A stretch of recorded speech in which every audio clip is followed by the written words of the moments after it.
Uma das perguntas que eu mais recebo na internet é: Pérola, qual é o nome da minha pombagira? Se você já sabe o nome da sua pombagira, deixa aqui embaixo nos comentários.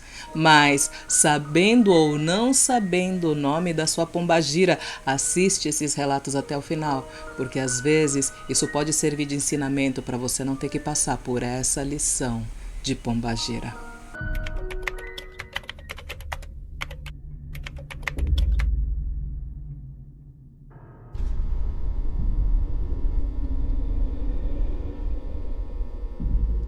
E que comecem os relatos Flix. Pai João, Caridade foi pro descanso. Meu tio sempre trabalhou com o pretinho velho João Caridade, onde centenas de pessoas se aglomeravam para receber seus passes e palavras de conforto, banhos e curas. Um dia estava eu com esse meu tio em um momento de lazer, quando de repente senti uma dor forte na coluna, como se fosse curvar para frente. Doía muito e eu, sem saber o que fazer, disse: Tio, me ajuda. Ele disse: só feche os olhos e se imagine em uma senzala, sentado em um simples tronco de madeira. Assim eu fiz. Apaguei Pérola. Não me lembro de nada. Apenas depois de voltar e me recompor, meu tio me explicou: Filho, você teve uma incorporação de transporte. Ou seja, o pai João veio em você para ajudar nessa agonia que está no seu coração. Não se preocupe, ele disse que a sua saúde vai ser cuidada. Só eu sabia que meu coração estava acelerando muito. Pérola, eu tinha 16 anos. O tempo passou, a entidade Pai João Caridade usava a mim e ao meu tio. Assim foi por muito tempo. Ele no interior e eu em São Paulo, capital. Pai João ajudou muitas pessoas, revelou algumas gravidezes, ajudou em crianças com o famoso bucho virado, como ele sempre dizia. Me amparou em mortes de familiares, me deu conselhos quando me separei e fiquei sem minha filha, que tinha apenas 7 anos. Durante a alienação parental, todas as dores da ausência da minha pequena. Ele me avisou que a minha vida ia mudar para melhor. Conheci minha atual esposa, me deu 2 filhos lindos. Assim o tempo passou. Meu tio faleceu e de repente Pai João demorou para aparecer em mim. Quando, uma noite, ele chegou em casa e informou a minha esposa que a missão dele estava cumprida, que ele iria para o descanso. Ela chorou muito, pois ele sempre benzia, dava conselhos, trazia palavras amigas, os causos dos tempos antigos. Não vou mentir, Pérola, uma dor invadiu a nossa alma. Porém, sabíamos todos que ele havia trabalhado muito para a evolução dele. Uma semana depois, nossa mãe de santo jogou os búzios e ela logo foi falando: João Caridade está indo, mas está satisfeito com todo o trabalho por ele desempenhado, pois foram quase 150 anos na mesma família. Eu chorei muito, mas agradeci a Zambi por me proporcionar tal dádiva de ser aparelho dessa tão perfeita entidade. Hoje tenho meu vozinho, Inocêncio, que está aqui no terreiro, fazendo suas rezas e banhos. Adorei as almas. Salve, Senhor João Caridade, que está ao lado de Zambi. Salve todos os pretos e pretas velhas, seres tão sublimes e sábios. Obrigada, Pérola. Sou seu seguidor desde o tempo dos pontos tocados no atabaque. Obrigado por ler, sou membro com orgulho do canal. Desde criança estou na nossa amada espiritualidade. Como citei no meu primeiro relato, o dia em que conheci o Exu Marabô. Axé! Obrigada por mandar o seu relato. Eu nem amo o preto velho, né? Vocês sabem que eu nem amo. Então, assim, é indescritível. E o que eu acho magnífico, apesar de estar perdendo a voz, é que com esses relatos a gente consegue fazer com que as pessoas possam sentir um pouquinho daquilo que a gente sente dentro da Umbanda. E assim trazer a Umbanda para a telinha de uma pessoa que às vezes nem teria essa possibilidade. Então, muito obrigada, meu amor. Axé. Malandro Miguel e seu pedido. Hoje venho aqui contar um relato, ou melhor, pedir um esclarecimento através desse relato, que conta minhas vivências com o mundo espiritual. Meu nome é Ercilânia. Já escrevi outros 2 relatos que você já contou. O SOS Maria Padilha e o Exu me formou arquiteta e urbanista. Eu me lembro dos 2. Acredite, eu sempre revejo você narrando a minha própria história de vida, pois é como se eu estivesse assistindo a minha vida de fora, por um outro ângulo, outra visão, e acredite, foi assim que eu descobri o quanto sou persistente e resiliente. Quando você leu meu segundo relato, eu pude perceber o quanto eu já havia lutado e sido resistente. Até então, eu não tinha percebido a minha própria luta. Em primeiro lugar, quero esclarecer que não sou da Umbanda e nunca nem fui a um terreiro. Nunca vi uma entidade em terra. Não tenho muito conhecimento da religião, mas, com o pouquinho que eu sei, posso dizer que foi o suficiente para me fazer crer que tudo o que haviam me ensinado nas igrejas evangélicas que eu frequentei eram uma mentira. E hoje a minha fé é professada àqueles que trabalham lindamente na Umbanda. Costumo dizer que no dia que eu for a um terreiro pessoalmente irei morrer em lágrimas, pois só de ver entidades em vídeos eu já me emociono. Imagina quando eu ver elas pessoalmente. Mesmo eu não sendo da religião, acredito que minhas entidades, meus guias, têm se mostrado para mim em sonho. Já vi a cigana, Exu, Pombagira. Ah, eu vi seu Zé, vi 2 orixás e agora por último vi um malandro que eu não sabia que existia. Malandro Miguel da Estrada. O primeiro sonho em que vi uma entidade foi com o seu Zé. No sonho ele jogava meu pai para cima e depois ouvi uma voz dizer: "Eu estou o protegendo". Detalhe é que meu pai é alcoólatra, do tipo muito grave, e sei que se meu pai está vivo ainda é porque o seu Zé o protege. O segundo sonho foi com uma pombagira que, por intuição, julgo ser Maria Padilha das Almas. Eu pedi a ela para me mostrar se meu relacionamento tinha futuro e, em sonho, eu vi uma mulher sentada atrás de uma mesa pequena e forrada com um tecido de seda vermelho. Esta mulher vestia um vestido vermelho com detalhes em preto e me disse muitas coisas, mas me lembro só do final em que ela disse a frase mais marcante da minha vida: "Não confia em quem te fere". Depois disso, sonhei que o seu Zé me levava a um lugar para encaminhar várias pessoas a um lugar seguro, e no sonho eu abracei uma mulher, e esta incorporou a pombagira menina e veio me ajudar, pois eram pessoas demais. O detalhe importante desse sonho é que isso se deu na época do auge da pandemia do Covid. Em outro sonho, eu me vi em meio a uma roda de pessoas e todos cantavam alegremente. Eu fazia aquele movimento típico das moças, quando elas se inclinavam para trás com a mão na cintura. Quando eu voltava para a posição normal, eu me vi em um longo vestido rodado amarelo com detalhes em branco. Uma pulseira típica das ciganas na mão direita, onde também havia um pandeiro. Me lembro que no cabelo eu tinha uma coroa de flores e os cabelos longos, levemente cacheados e pretos. Acordei sentindo uma alegria indescritível. Acredito que ali eu estava incorporado com a minha cigana. Já em outro sonho, tudo isso em datas distintas e que começam a ocorrer lá em 2018, eu estava em um cemitério quando vi um homem com um sobretudo de cor verde militar, e no ombro deste sobretudo haviam várias estrelas, tipo pingentes, uma cartola preta, calça social preta e uma bengala reluzente. Foi nesse sonho que acredito fielmente que vi meu Exu e ele disse: "Agora sua faculdade vai dar certo, pois sou eu quem estou à frente". E de fato, depois que ele assumiu a frente desde esse meu grande sonho, que eu já vinha lutando há anos, as coisas passaram a dar certo. Depois, em outro sonho, eu me vi em um lugar, tipo uma floresta, e uma roda de pessoas em volta de mim, só que eu conseguia me ver de fora do meu corpo, e eu sabia que eu estava incorporada com uma pombagira, e eu vi eu dançando como as moças fazem, e com uma garrafa de alguma bebida debaixo do braço. Em seguida, aquela que eu estava incorporada desenhou algo no chão, e eu me lembro perfeitamente de como era o desenho. Tenho certeza que era o ponto riscado da minha moça. Se eu conseguir, vou te mandar em anexo, pois procurei na internet e não achei ele. Encontrei alguns parecidos, mas igual ao que eu vi eu não achei. Até a presente data, maio de 2023, meu penúltimo sonho foi com a escultura de 2 orixás. Uma mulher de pele negra com seios à mostras que vestia uma saia de palhas. Ela segurava algo nas mãos, mas não me lembro o que era. Já a escultura masculina era um homem negro vestido com uma calça vermelha e tinha algum tipo de machado na mão. Logo atrás deles tinha uma escultura menor, que inicialmente eu tinha visto algo tipo aquela típica imagem de São Jorge em seu cavalo lutando com o dragão. Mas ao chegar mais perto, vi que era um homem de pele clara, com uma capa vermelha, cartola preta, calça preta, segurando um tridente, e embaixo estava escrito Exu Tiriri. Tinha algo mais escrito, mas eu não consigo me lembrar o que era. Já o último sonho foi o que deu o título a esse relato, por ser intrigante. Nele, eu vi um homem de pele negra com um sorriso maravilhoso, muito alegre, que dançava aquele típico samba dos malandros. Nele, eu vi um homem de pele negra com um sorriso maravilhoso, muito alegre, que dançava aquele típico samba dos malandros, cheio de ginga.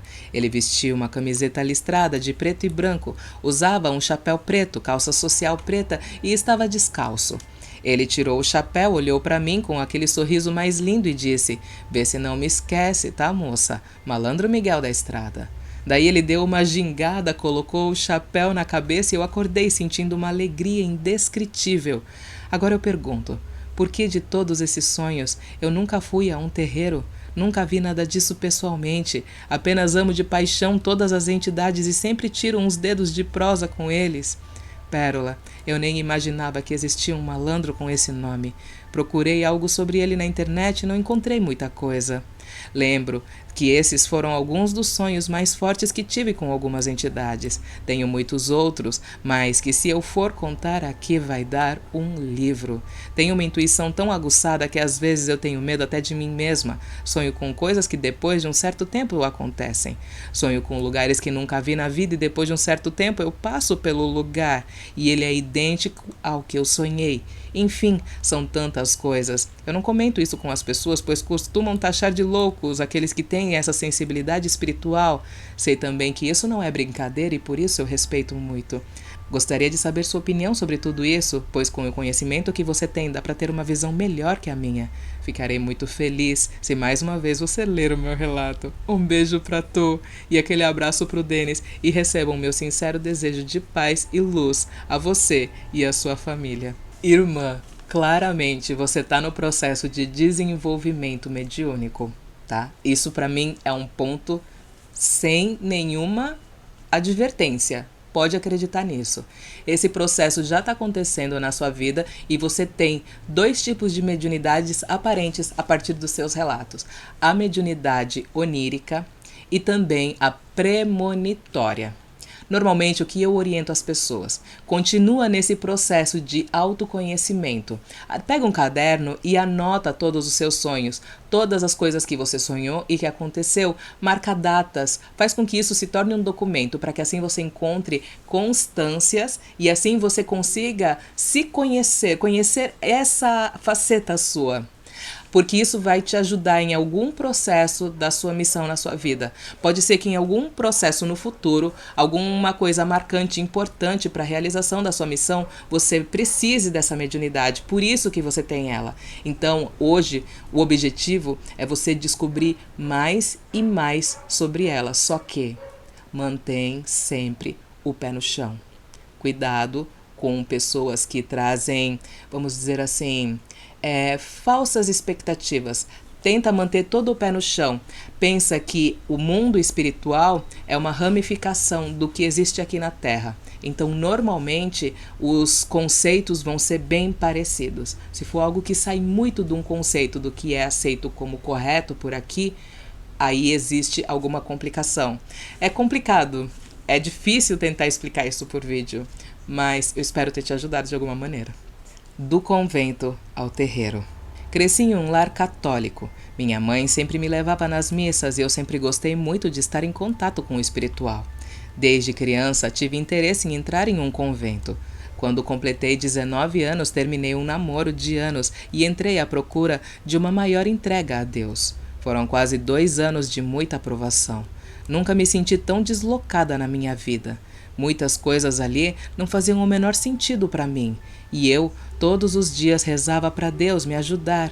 Me sentia até culpada, pois tudo tinha me levado a estar ali, mas eu estava infeliz e vazia. Depois de muita luta interna e até um início de depressão, eu decidi sair. Pela primeira vez em muito tempo, me senti forte e dona da minha vida e da minha história. Sempre tive minha mente aberta e acredito que não é apenas um, mas são vários caminhos que nos levam ao encontro com a verdade. Por isso, sempre fui curiosa em relação a diversas manifestações religiosas, em especial aquelas que cultuam a natureza, o paganismo. Então comecei a estudar a Umbanda e o Candomblé. Na igreja aprendi coisas negativas a respeito, mas para falar a verdade nunca acreditei. Daí você pode tirar um pouco do porquê que não deu certo no convento. Decidi procurar o meu caminho, e não o que me foi ensinado sem questionar. Cada vez me interessava mais, e então pedi para que uma tia que eu sabia que frequentava de vez em quando me levasse a um terreiro de Umbanda para conhecer. Foi quando todos os terreiros tiveram que fechar devido à pandemia. Eu continuei estudando, lendo e assistindo vídeos de umbandistas, inclusive os seus, Pérola, esperando o dia tão aguardado. Todas as noites eu rezo antes de dormir, e uma noite resolvi falar com Deus sobre o que eu estava sentindo. Era tudo novo, e o que antes era apenas curiosidade estava se transformando em uma conversão. Pedi para que ele falasse em meu coração se eu deveria continuar. Nessa mesma noite eu tive um sonho. Eu estava num lugar muito grande, e na minha volta, casas de madeira em círculo. O chão era batido, aquela areia vermelha, e tinha muitas pessoas chorando, infelizes. Eu olhava aquilo e queria poder ajudar. Veio uma ideia, e então comecei a cantar bem alto para o Omolu. Quando comecei a estudar os orixás, ele foi o que mais me chamou a atenção, e todos me acompanharam. Foram para o meio e começaram a se alegrar e cantar, até que de repente surgiu uma figura diferente. Eu esperava que fosse ele, mas era uma moça muito bonita, negra, de olhos muito expressivos, com uma roupa de nação vermelha e uma espada pequena na mão. Ela não falou quem era, mas eu sabia. Era Yansan. Quando ela chegou, eu me afastei, pois pensei que ela estava ali para atender aqueles que estavam sofrendo, mas ela não tirava os olhos de mim. Ela se sentava em um toco e uma nascente corria aos seus pés. Ela começou a atender as pessoas, mas sempre de olho em mim. E eu fingia não perceber, até que, em bom tom, ela chamou o meu nome. Eu fui ao seu encontro e me ajoelhei. Ela sorriu e me olhou com um olhar muito maternal, então me disse: "Minha filha, tudo acontece no tempo certo. Acalma seu coração." Eu começava a falar sobre a minha vida e, enquanto isso, ela molhava meus braços com água da nascente que passava pelos seus pés, mas sempre prestando muita atenção no que eu dizia, até que teve um momento em que ela segurou minha cabeça e afundou na água. Mas eu não me afogava. Eu sentia ela tirando as mãos e entendi que deveria sair quando eu estivesse pronta. Eu levantava a cabeça e me sentia de alma lavada. Era o início de um novo começo. Ela sorria para mim e eu vi que ainda tinha muita gente para falar com ela. Agradeci e me afastei. Quando me virei, ela não estava mais. Ela tinha ido ali apenas para me encontrar. Acordei com esse sonho muito nítido na cabeça e com a certeza no coração de que Yansan era minha mãe e está sempre comigo. Me senti muito amada e, de fato, tudo aconteceu no tempo que deveria. Até mesmo esse sonho que me encheu de confiança de que eu estava seguindo o caminho certo, estava seguindo o meu caminho. Depois de um bom tempo, conheci um terreiro, mas só depois, em uma viagem ao Nordeste, por necessidade, que eu conheci o terreiro em que em breve iniciarei meu desenvolvimento mediúnico. E foi nesse mesmo lugar que o preto velho da Mãe de Santo, Pai Joaquim de Angola, sem ao menos eu citar o sonho, me confirmou que Yansan é minha mãe de cabeça. E de que meu povo estava me esperando para que pudéssemos iniciar o trabalho que ajudaria na cura de muita gente. Sou muito grata à Umbanda e à espiritualidade pelo cuidado e por terem me ajudado a chegar até aqui. Em especial, a Mãe Yansan, que desde então se tornou tão importante na minha vida. Espero que em breve eu possa retribuir por tudo isso, ajudando meus irmãos que necessitam. Por ora, mantenho minhas orações aos meus orixás e guias, me preparando para quando chegar o dia em que vestirei o branco, pois, como sabe, tudo acontece no momento certo. Sei que terei que enfrentar muita coisa em nome da minha fé, principalmente a intolerância religiosa que virá ao meu redor, mas prefiro encarar isso a viver uma vida que não é minha. Tenho muito orgulho do que abracei. Espero que essa breve história sirva de luz para aqueles que se sentem perdidos.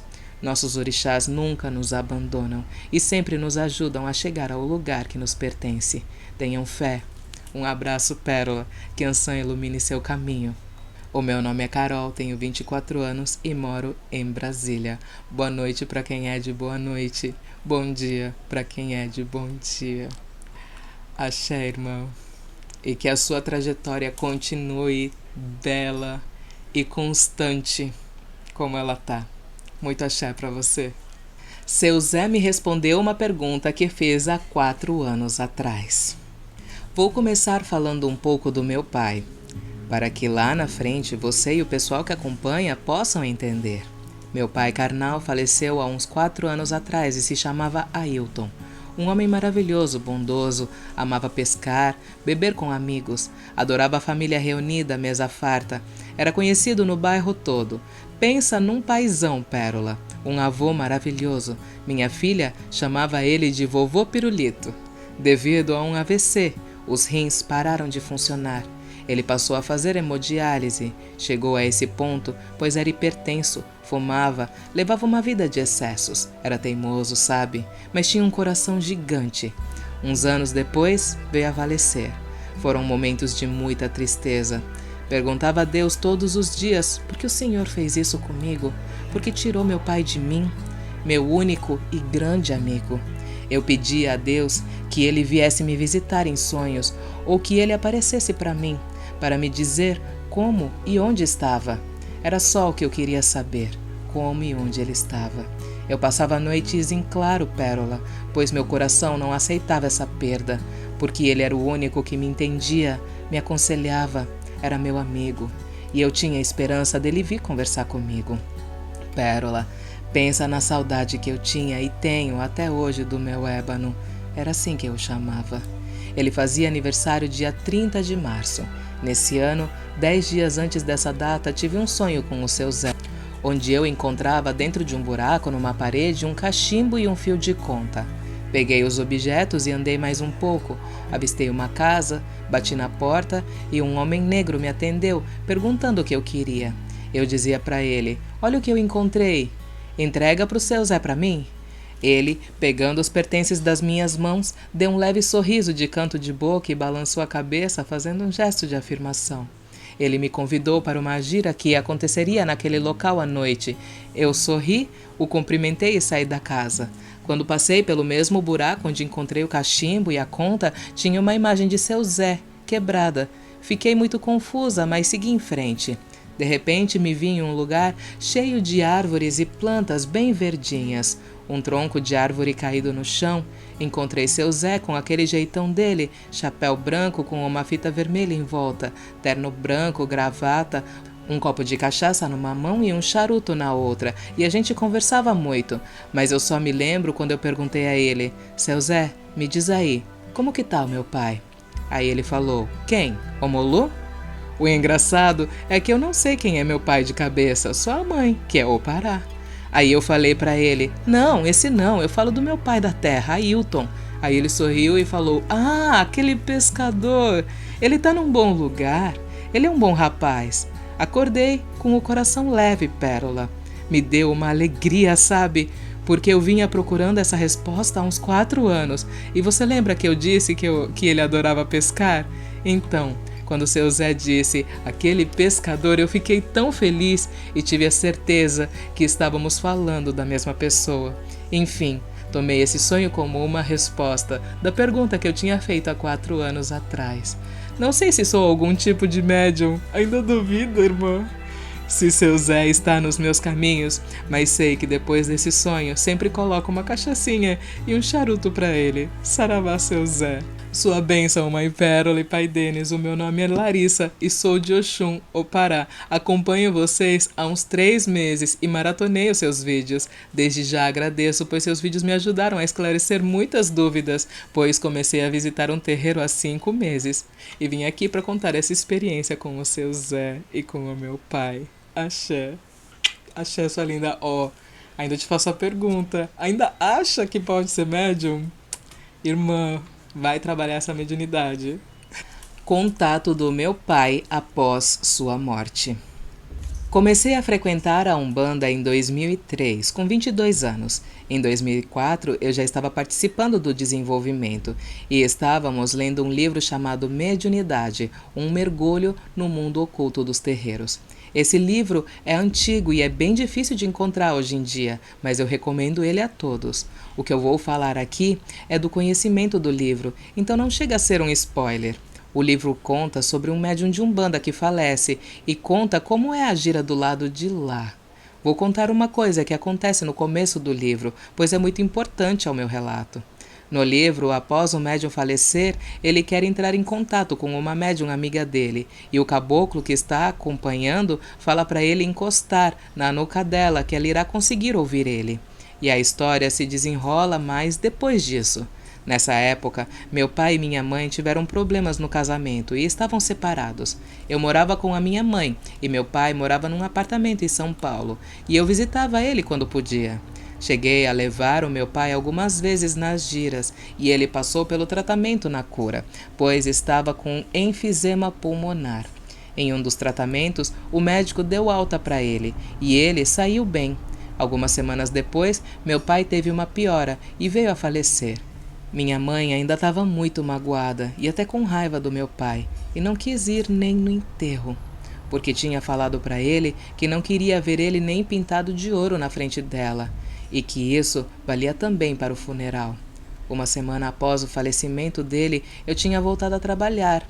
Naquele dia, já era umas 6:30 da tarde. Tinham poucas pessoas ainda na agência que eu trabalhava, pois a maioria já tinha ido embora.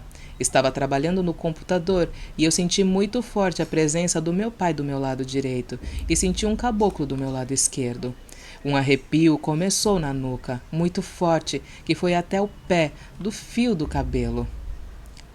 Na hora, me lembrei do relato do livro, fechei os olhos e tentei me concentrar naquela energia, no que estava acontecendo. Então ouvi na minha cabeça: pede desculpas para sua mãe, fala para ela que eu amo ela. É claro que na hora que eu ouvi isso me desequilibrei e comecei a chorar e não consegui ouvir mais nada, mas acredito que era apenas essa mensagem mesmo. Cheguei a falar o recado para minha mãe na época, mas ela não deu muita importância. Não sei nem se acreditou em mim. Falou só um tá bom.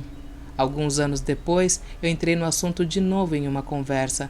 Ela falou que não lembrava disso e aí falou que perdoava e agradeceu. Sobre o tratamento de cura, quando o médico que tratava ele veio de novo em terra, me falou que tinha dado alta, pois já sabia que ele ia fazer sua passagem e tinha tratado do espírito dele para isso. Cheguei a sonhar umas 2 ou 3 vezes com o meu pai após esses acontecidos, e como sou cabeça dura e era bem nova, nesses sonhos meu pai queria falar alguma coisa e eu falava para ele que não, que tinha que seguir o caminho dele, que não podia estar aqui, e eu não queria ouvir o que ele tinha para falar.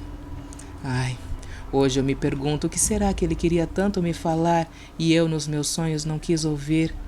Minha irmã sempre teve uma relação bem conturbada com o meu pai e viviam brigando, tendo discussões bem sérias. Nessa época, ela estava morando com o namorado na Europa. Apenas 2 meses após o meu pai falecer, ela engravidou. O meu cunhado e a família dele queriam que ela acabasse com a gestação.